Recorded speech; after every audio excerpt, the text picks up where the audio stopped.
Deputy Chairman Fred Hampton of the Illinois Black Panther Party. Thank you for tuning in to Revolution and Ideology. I'm Nick. I'm Jared. In this episode, we are breaking down the trailer for a new and exciting film that will be released next year, Judas and the Black Messiah, which is a biopic of Fred Hampton. So let's get right to it. So why are we so excited about this film? We're excited for this film for a lot of reasons. Mainly, it's this idea that there's finally a film out there that we get to see where we're actually investigating all of the different ways that oppressed people are exerting themselves against their oppression. We like to talk about agency. We have in past episodes of our podcast where we're talking about revolutionary figures of the past, William Grimes or Nat Turner or David Walker or whatever.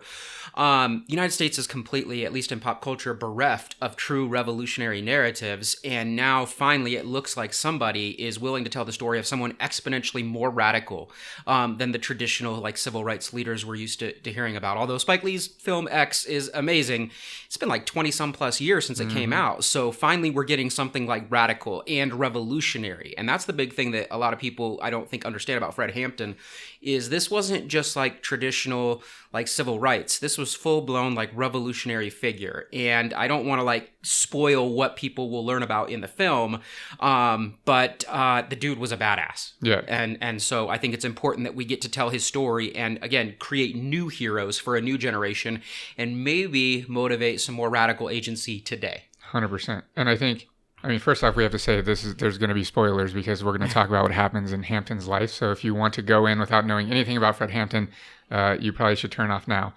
But I think it's also important, if anyone listened to our panel sort of discussion that we did on Hamilton, we talked about how history has been a lot of stories of white men told by white people, and even Hamilton, the musical, is a story of a white man told by writers and producers and a cast, people of color.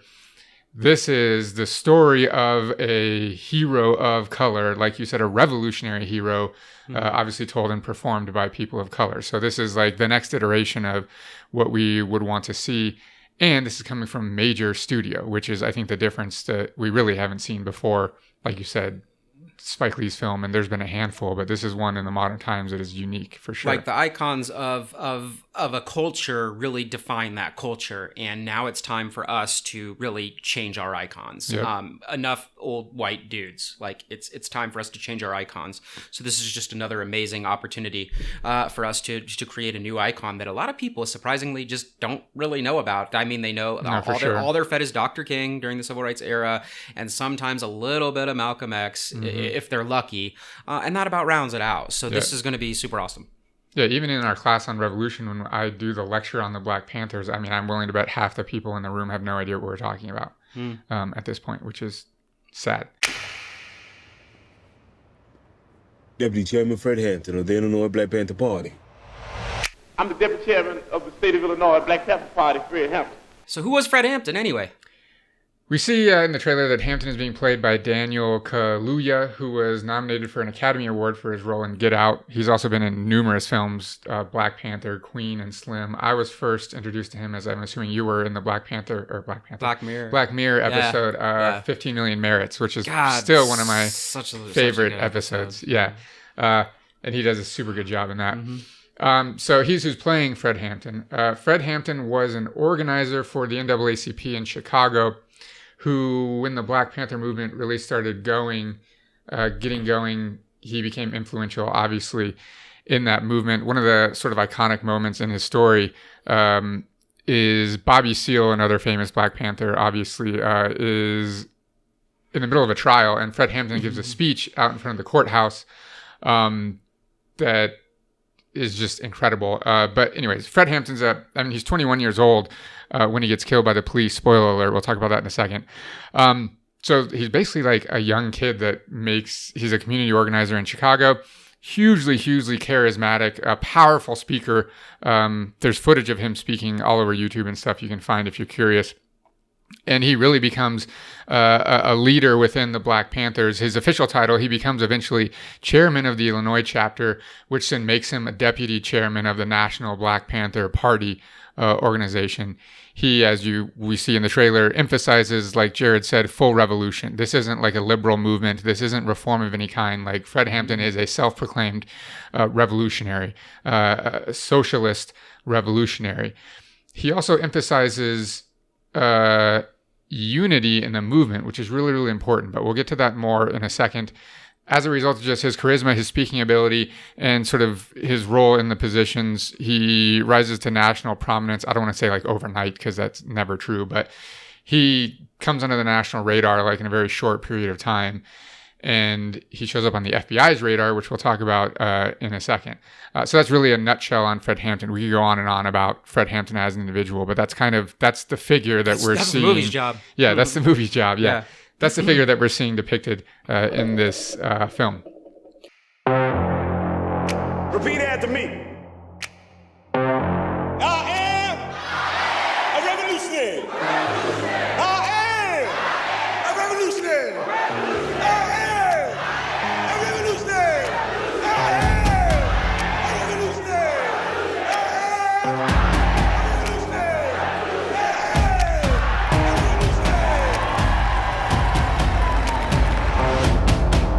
Say that. I am a revolutionary.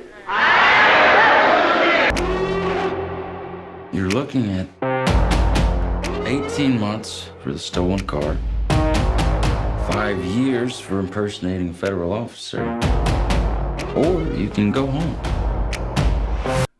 So in the clip we just kind of watched, again, this is just the preview, but in the clip we watched, we see William O'Neill and Roy Mitchell. Like, what role do they play in history regarding like the events around Fred Hampton's life as a revolutionary, and of course eventually his being sold out? Yeah, so Roy Mitchell was an FBI special agent assigned to the Racial Matters Squad in Chicago. He's played in the film by Jesse Plemons, who's actually an incredible actor in his own right and has been in so many films. I looked at his Wikipedia before he started this, and it's ridiculous. Anyways, yeah, so Roy Mitchell was the FBI agent that was integral in Chicago in basically monitoring and overseeing the infiltration of the Black Panthers. William O'Neill, who we see, is played by Lakeith Stanfield, another incredible actor. So William O'Neill was a criminal. I mean, he was arrested for stealing a car theft, and impersonating a federal officer, which it depicts clearly in the trailer. While he's in jail in Chicago, Roy Mitchell recruits him to become an FBI informant in exchange for a monthly stipend, which he gets paid throughout his career as an FBI informant, and all of the charges being dropped against him. So he basically goes free.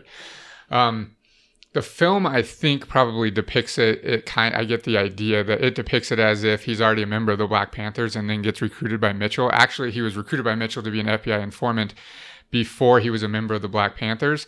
When the Black Panthers opened their Chicago office in 1968, Mitchell tells O'Neill to go join the Black Panthers in Chicago, and he walks in on the first day of their organization and joins, and he becomes their local chief of security, and eventually becomes Fred Hampton's bodyguard, which is the fact that he sells him out we'll get to in a second. But so yeah, he's an FBI informant.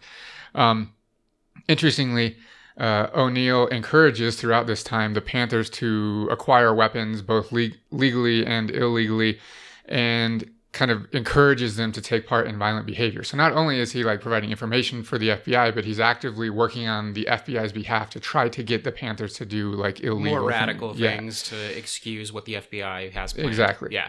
Many sources claim that O'Neill himself provided the Panthers directly with weapons. Yeah. So there's that.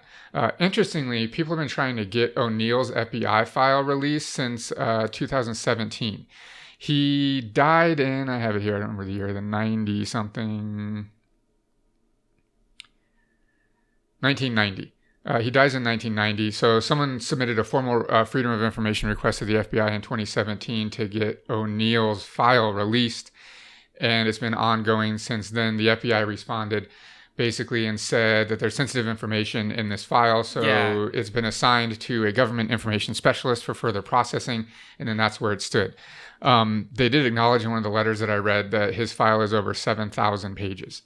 So many people obviously are eagerly awaiting this because they know it will basically blow the lid off the COINTELPRO FBI operations and their specific efforts in infiltrating and taking down the Black Panthers. Right, and it's not unique to this story either. I mean, you know, those of you that know a little bit about the civil rights era, I mean, even the famous assassinations of Dr. King and Malcolm X, those files are still sealed. Yep. So even though we assume we knew what happened on those fateful days to both Dr. King and Malcolm X, no, we actually don't. The FBI files are still sealed on both of their assassinations as well. So again, it's no surprise, or it shouldn't be any surprise to anyone really, that all these amazing civil rights leaders end up with the same more or less fate in the United States. Well, interestingly, they released Hampton's file, and it's 2 volumes. You can find it on the FBI's website or many other websites, but they won't release O'Neill's because he was an informant. It details how they recruited him and how much exactly they paid him and like all of this stuff. So it would reveal a lot of their internal operations. Which and all of their breaches of constitutional law. Yeah, all of their breaches with constitutional law. Yeah, exactly. The Black Panthers are forming a rainbow coalition of oppressed brothers and sisters of every color. Okay, we see Hampton in that section of the trailer discussing the Rainbow Coalition. So what is the Rainbow Coalition? I mean, there's not really a lot of ways to describe it other than it is a conglomerate of all of the various activists of that era, of the late 50s, mid 60s, early 70s. Basically, this entire era, it is. Fred Hampton is unique in this capacity, and that's why the FBI deemed him so dangerous, is that he was one of the civil rights leaders willing to bridge the gaps between, of course, the Black Panthers and, again, all of the other activists. So the Red Power movement, which was an indigenous movement, so like American Indian movement would be part of that, or what was going on when the First Nations seized Alcatraz. The Brown Berets, which was a Latinx militant, like activist organization, and they can trace their origins back to like pre-Zoot Suits and stuff like that. Additionally, like the Red Guard Party, which were like Chinese street youth that were seeking equality, especially in urban areas like Chicago. The Students for a Democratic Society, which were also not just advocating for civil rights, but they were obviously huge in terms of like the Vietnam protests. Who else do we have in here? The Young Lords. Even a lot of the just regular traditional street gangs in Chicago, especially, of course, on the South Side, they were willing to kind of lay down their various beefs to work with Fred Hampton and create, I mean, literally a rainbow coalition, a coalition that crossed demographic, racial, gender, all of these different lines, which, again, a lot of civil rights leaders at the time, and even to this day, like when you see activism, one of the biggest critiques we have regarding like activists today is they don't necessarily bridge the gaps between each other, understanding that they're all fighting a common enemy. They all tend to think their specific issue, whatever that issue is more important than the other, and then it becomes a whose people have been more oppressed, etc. kind of discussion, rather than just everybody working together. I mean, there's power in numbers, and if all different groups of oppressed people came to challenge the system and work together, that's when actual change can take place. And Fred Hampton, again, saw really the forest, right? Like, that's what he saw. He knew that if you bring all of these groups together, especially in the late 60s, early 70s, you're going to be able to make massive social change. And that is one of the main things that put him on Hoover's radar, the FBI radar. And that's what made him so dangerous. And that's when we're going to get to like the title of the film. But Nick will talk about that in a second. Yeah, you're exactly correct. This is what put him on the radar, this ability to join these groups together for a common cause. Mm-hmm. To convince them to stop fighting with one another. In fact, he negotiates a peace deals between the gangs in Chicago so that they can join together in this effort. And that was really horrifying to the FBI. Yeah, good. So that's the Rainbow Coalition. Okay, you can put your hands down now. We say all power to all people. We say white power to white people. White power to white people. Brown power to brown people.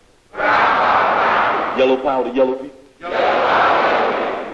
Black power to black people. Black power to black people. X power to those that we left out. X power to those we left out. Their aim is to sow hatred and inspire terror. I will learn all that I can. These ain't no terrorists.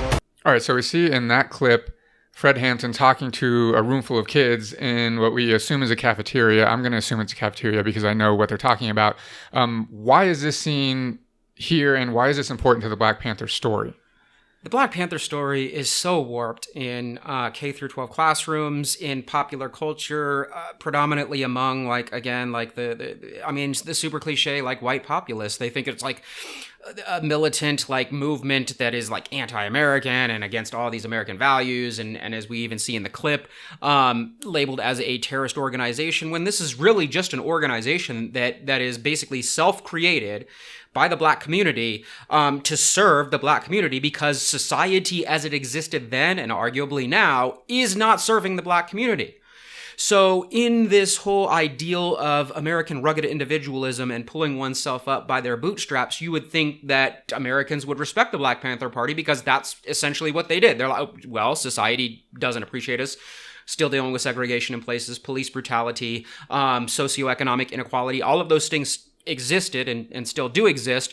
So this party was essentially formed to solve all of those issues by like the community that is oppressed. Mm-hmm. So like basically pulling themselves up by their bootstraps and solving all of these problems. So you would think the nation would actually appreciate that based on its ideals, but we know how the United States works. And of course, that's going against the grain. We actually don't want true independence of individuals or peoples or organizations. We want dependence upon the system and dependence upon the hierarchy. Know your place, know your role.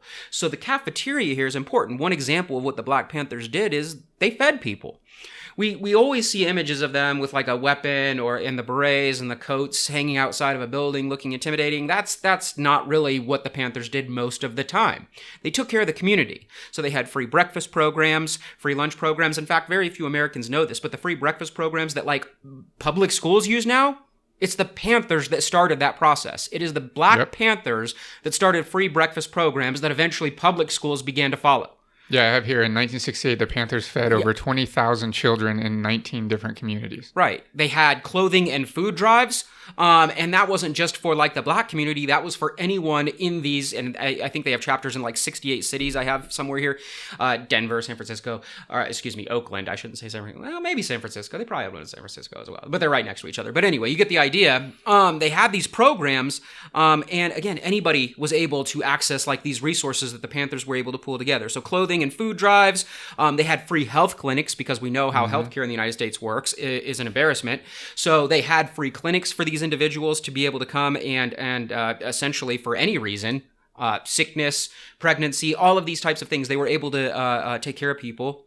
They had free sickle cell testing, which is important. They actually taught free self-defense training, and not just like with guns or whatever, like actual free self-defense training to protect people that were living in the streets. Because again, I mean, it's hard. They had free classes on politics, like political science and economics. Why do you think they would choose political science and economics specifically? Why would they have classes on that? What do you think? Yeah, well, I know their emphasis is socialism, right? So they're teaching, and one of the reasons Hampton and others were so successful is getting people to put aside their differences is like Hampton specifically talks about the proletarian revolution, right? To help people understand how they are oppressed within the capitalist system. So you would teach classes on economic theory and so on to sort of enlighten people to what that looks like. Activate the body, right? Activate the body. One of the other cool things that's often overlooked about what the BPP or the Black Panther Party was able to accomplish, and it was basically, these were called community survival programs. And in these community survival programs, they also had free drug and alcohol rehabilitation, of course, without the overt spirituality of some other programs that you're kind of forced to choke down. So it's interesting to note that the Black Panther Party, through its community survival programs, in the 1960s was doing things that we're still asking for in the United States today. Mm-hmm. Drug and alcohol rehabilitation, not criminalization. They were already doing that in the 60s. Yep. Free breakfast and lunch programs. They were doing that in the 1960s. Clothing, food drives, free health care. They had free health care. Which is so ironic. That all of these things, like Hoover makes a statement in a memo that says that the Black Panthers are the number one threat to national security in the United States, which is just outrageous when you actually uncover what they were trying to do in their communities. You can murder a liberator, but you can't murder liberation.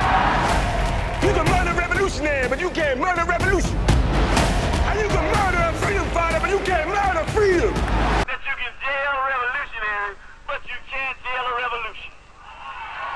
right. You might run a liberator like Eric Cleave out the country, but you can't run liberation out the country. You might murder a freedom fighter like Bobby Hutton, but you can't murder freedom fighting.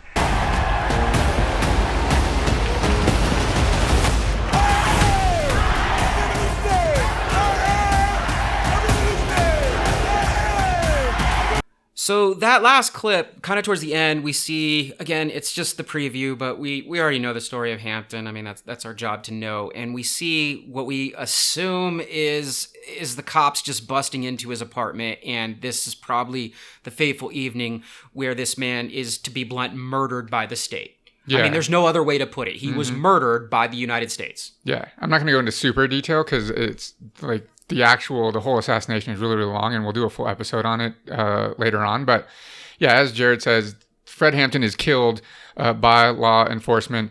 Using O'Neill's help, he provides them information about the weapons that they have in this apartment in Chicago where Hampton is living, and provides them with a floor plan of the apartment, exactly how it's laid out, and where Hampton's bedroom is, and where he will be sleeping. And in the middle of the night, basically on December 4th, 1969, law enforcement breaks into the apartment. They really don't even knock. They don't give them a chance to answer the door or anything. They basically open fire, and they kill Hampton and one other Black Panther, Clark. A team of 14 people raid the apartment. It's interesting because the police immediately give an account of events, but what they did not do, which is their grave error, is seal the apartment. And so the next day, very clearly, the Black Panthers take control of the crime scene, and you can find pictures of this, they provide tours. So there's a line down the street of people walking through the apartment to see what the police did. And so the police didn't protect any of the evidence, and it became very clear immediately that their version of events was not at all the events that took place, just like any layperson looking at what was going on in the apartment could tell that. So the police say that hundreds and hundreds of shots were fired by the Black Panthers and that they shot back in self-defense. And a lot of this evidence comes out in a civil trial actually made against the Chicago Police Department. And basically they conclude that they can't prove definitively that any shots were fired by any of the Panthers other than the security that was at the door. He was asleep by the door with his shotgun. They think that he was shot through the door before the police even opened the door, and he dropped his gun and it fired to the ceiling. And that was the only shot the entire time that was fired by the Panthers. Every single other bullet was fired by the police. Also, every single witness that was inside, so all the Panthers say that the police went into Hampton's bedroom and he had been shot multiple times. They shot him through the wall and through the door before they even walked in, and he was still alive. And they say every witness in there that survived said the police pulled him out into the hallway and fired twice point blank in his head and executed him. And basically, even the words back and forth between the police officers are in this trial. They say he might make it, and they hear the other police officers shoot him twice and say, well, he's good and dead now. This is nothing more than an assassination. I mean, almost everyone agrees at this point that that's what happened, that the police did this. Clearly, none of the police officers were ever charged with any crime whatsoever. So, yeah, after the investigation, I have here in my notes, the police fired around 100 shots into the apartment and throughout the apartment, and literally the Panthers fired 0, other than maybe the one from the shotgun that hit the ceiling as he dropped the gun. But yeah, assassinated by the police. That's it. And we see this depicted in this scene in the trailer, which I'm assuming is going to be one of the focus points for the film. We very briefly in the trailer see depicted a large-scale shootout in the street. At first, I thought this was the shootout in Los Angeles, because 4 days after Hampton's death at the hands of the police, the Los Angeles police and their new SWAT force, in fact, this is the first ever deployment of SWAT in Los Angeles, if a bit of trivia there, they go and have a shootout with the Black Panthers headquarters in Los Angeles. I thought that's what we were seeing here, but I noticed if you freeze on the trailer, you can see Land of Lincoln license plates on the police cruisers, meaning that it's taking place in Chicago. So my assumption here is that the writers and directors take some narrative liberty and have this shootout take place in Chicago, which would make sense because if it's a biopic on Hampton, you wouldn't take the story to Los Angeles. So I'm assuming that's what's happening here. We'll have to wait and find out what happens in the film itself and see what's going on there. We see a super quick shot in the trailer of Deborah Johnson. She's played in the film by Dominique Fishback.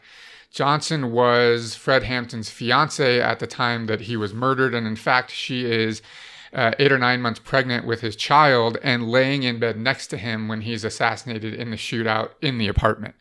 So their son, now known as Fred Hampton Jr., was born 25 days after the shootout. So we see that depicted in the trailer quickly as well, Deborah Johnson and her role in the film.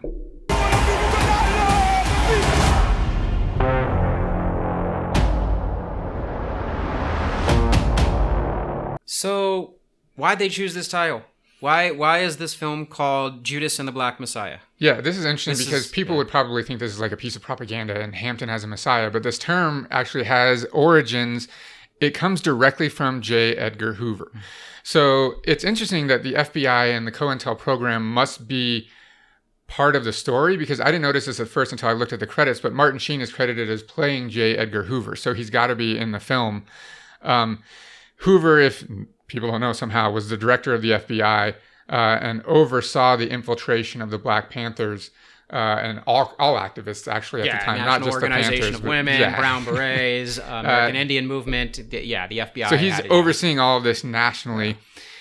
And so he creates the COINTEL Pro, which is counterintelligence program, to oversee all of these things. And I actually have a memo here directly talking from Hoover himself, the FBI, talking about the 5 goals of COINTEL Pro. I won't read all 5. I'll just read number 2, which is where this term comes from. This is why he's called the Black Messiah.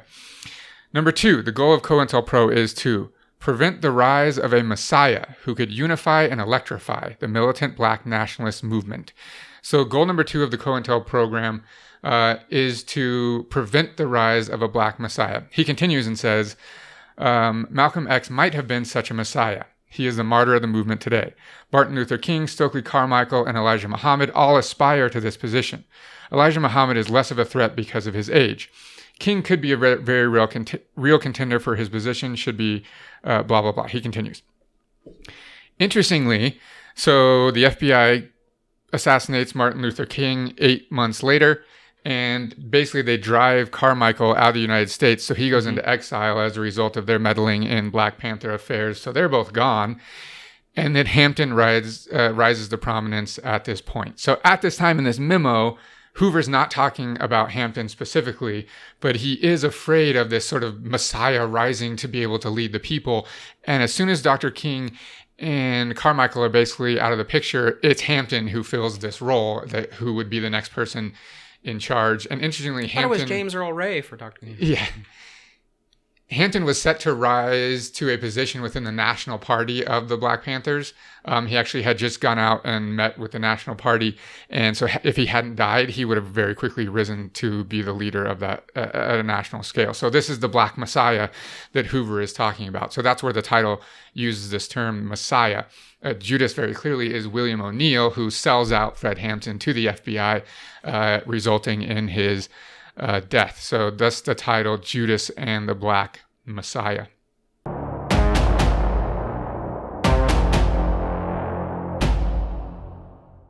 All right, so that does it for this episode where we break down the trailer of Judas and the Black Messiah. Exciting film coming out in 2021. It was actually supposed to be 2020, but I think because of COVID, they pushed it back. What I do promise to our listeners and viewers is that we will do a full episode on the history of the Black Panthers, focusing on Fred Hampton before the film actually gets released, so that you can go into it knowing the full context and the full history and know what to look for in everyone's story and so on. So I'm Nick. I'm Jared. Later.